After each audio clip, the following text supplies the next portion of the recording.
Metro ఉదయం news కి స్వాగతం. పటాన్చెరు నియోజకవర్గ పరిధిలోని తెల్లాపూర్ మున్సిపాలిటీ వెలిమేల గ్రామంలో మాజీ కౌన్సిలర్లు సుచరిత కొమరయ్య, పటోళ్ల రవీందర్ రెడ్డి గ్రామాల పెద్దలు యువత ఆధ్వర్యంలో శ్రీ లక్ష్మీ అనంత పద్మనాభ స్వామి వారి కళ్యాణ మహోత్సవాన్ని మరియు రథోత్సవ కార్యక్రమాన్ని భక్తుల సమక్షంలో భక్తి శ్రద్ధలతో అంగరంగ వైభవంగా నిర్వహించారు.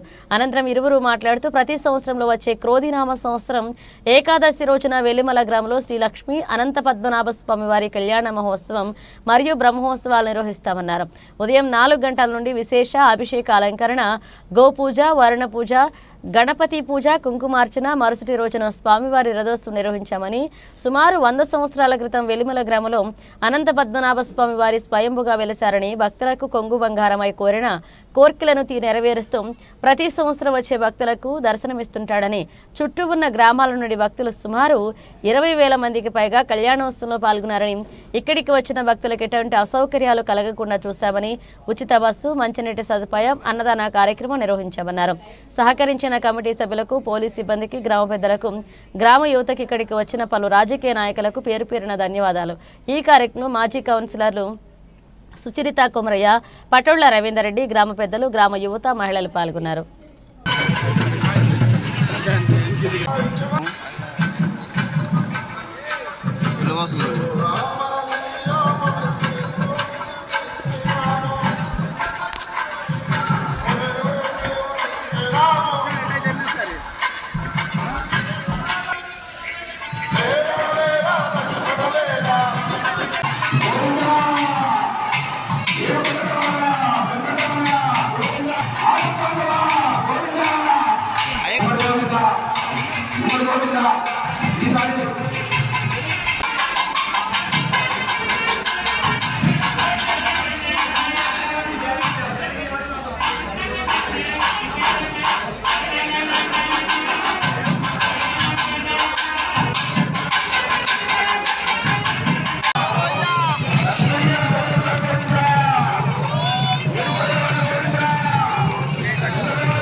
ఎనిమిదో తారీఖు శనివారం నుంచి అనంతపురం 8వ తారీఖు ఉదయం 7 గంటల నుంచి అభిషేకం, అదేవిధంగా గోపూజ, అదేవిధంగా హోమం, అదేవిధంగా సాయంత్రం కళ్యాణం జరుపుతాం. అధిక సంఖ్యలో భక్తులందరూ సుమారు 25,000 మంది భక్తులు దర్శనం చేసుకున్నారు. చుట్టుపక్కల గ్రామాలు కానీ, అదేవిధంగా కాన్షియన్స్ కానీ అందరు భక్తులు కూడా దర్శనం చేసుకున్నారు. మా గ్రామ తరఫు నుంచి వాళ్ళందరికీ మా యొక్క ధన్యవాదాలు. అదేవిధంగా ఈ కార్యక్రమానికి మా గ్రామస్తులు, యువకులు కానీ, పెద్దలు, మాజీ సర్పంచులు మరియు నా తోటి మిత్రులు సోదరులు యూత్ అందరి పార్టీ అతీతంగా అందరూ భక్తులు పనిచేసినారు. వాళ్ళందరికీ నా యొక్క శిరస్సు వంచి నమస్కరిస్తున్నాను. అదేవిధంగా ఈ కాన్ఫరెన్స్ మా అందరి ఇరువైన మన ఎమ్మెల్యే కూడా మైపాల్ రెడ్డి గారు, అదేవిధంగా మాజీ మంత్రివర్యులు హరీష్ రావు గారు, అదేవిధంగా కార్పొరేటర్లు మరియు ఇక్కడున్న అందరూ ఇక్కడికి వచ్చి దర్శనం చేసుకున్నందుకు వాళ్ళకు కూడా ధన్యవాదాలు చెప్తున్నాను. గత 100 సంవత్సరాల నుంచి ఈ ఉత్సవాలు జరుపుకుంటున్నాము. నేను ఎన్నడూ చూడలేను. ఈ సంవత్సరము అతి వైభవంగా అంగరంగ వైభవంగా జరుపుకున్నాము. అది మా గ్రామస్తుల సహకారంతో ఈరోజు ఇంత బ్రహ్మాండంగా జరుపుకున్నందుకు మనం ప్రత్యేకంగా వాళ్ళందరికీ మళ్ళొక్కసారి ధన్యవాదాలు తెలుస్తున్నాను.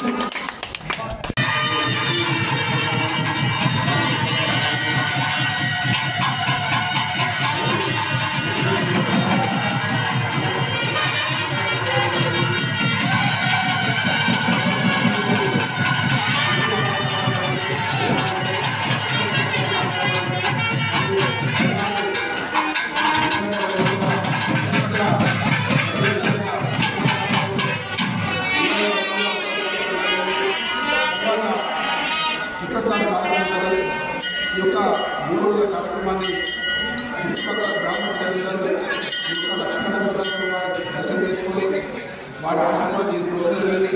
ఈ యొక్క మాజీ కౌన్సిలర్లు సుచరిత అన్నయ్య గారు, అలాగే వెంకటరెడ్డి గారు మరియు మిగతా గ్రామస్తులు ఐక్యతలోని ఒక గ్రామంలో ఉన్నటువంటి లక్ష్మీనందపురం స్వామి మరి బ్రహ్మోత్సవాలను అంగరంగ వైభవం చేయడం జరిగింది. ఈ యొక్క భగవంతు కృపాకటాక్షాలతో రామము శశిశామలంగా సుఖ సంతోషాలతో పిల్ల పాపలతో అష్టైశ్వర్యాలతో బ్రహ్మాండములు కాబట్టి ఇక్కడ చుట్టుపక్కల గ్రామాలు కూడా ఈ యొక్క భగవంతుని నమ్ముకొని ముందుకొచ్చి వారి ఆశీర్వాదం తీసుకోవడం జరుగుతుంది. కాబట్టి రాబోయే రోజుల్లో ఇంకింత ఇవ్వడుతున్నట్టు ఒక బ్రహ్మోత్సవాలను ఇంకా రెట్టింపు చేస్తామని చెప్పేసి కోరడం జరిగింది. అలాగే ఈ యొక్క కార్యక్రమాన్ని పాల్గొనందరికీ ప్రత్యేక ధన్యవాదాలు తెలియజేస్తున్నాము. మినిమం 15 నుంచి 20 మంది దర్శనం చేసుకుంటే వారికి అన్నదానం ఇతర సౌకర్యాలు మంచిగా కానీ ఉచిత బస్సు ఇవన్నీ ఏ భక్తులకు ఏ అవసరం తీర్చడం జరిగింది. ఎలాంటి పని లేకుండా చిన్న సమస్య కాకుండా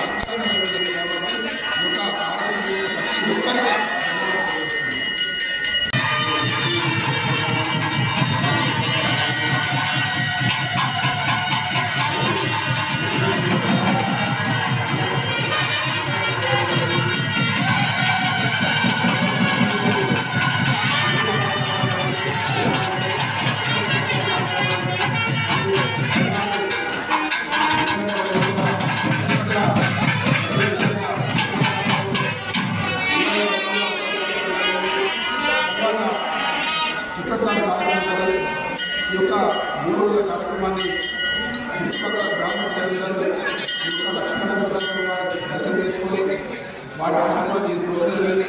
ఈ యొక్క మాజీ కౌన్సిలర్లు సుచరిత అన్నయ్య గారు, అలాగే వెంకటరెడ్డి గారు మరియు మిగతా గ్రామస్తులు ఐక్యతలోని ఒక గ్రామంలో ఉన్నటువంటి లక్ష్మీనందపురం స్వామి మరి బ్రహ్మోత్సవాలను అంగరంగ వైభవం చేయడం జరిగింది.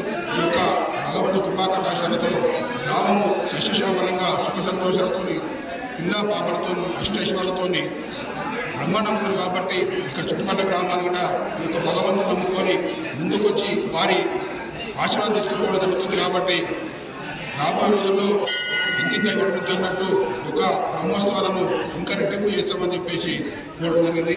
అలాగే ఈ యొక్క కార్యక్రమాన్ని పాల్గొనందరికీ ప్రత్యేక ధన్యవాదాలు తెలియజేస్తున్నాము. మినిమం 15 నుంచి 20 మంది దర్శనం చేసుకుంటే వారికి అన్నదానం ఇతర సౌకర్యాలు మంచిగా కానీ ఉచిత బస్సు ఇవన్నీ ఏ భక్తులకు ఏ అవసరం తీర్చడం జరిగింది. ఎలాంటి పని లేకుండా చిన్న సమస్య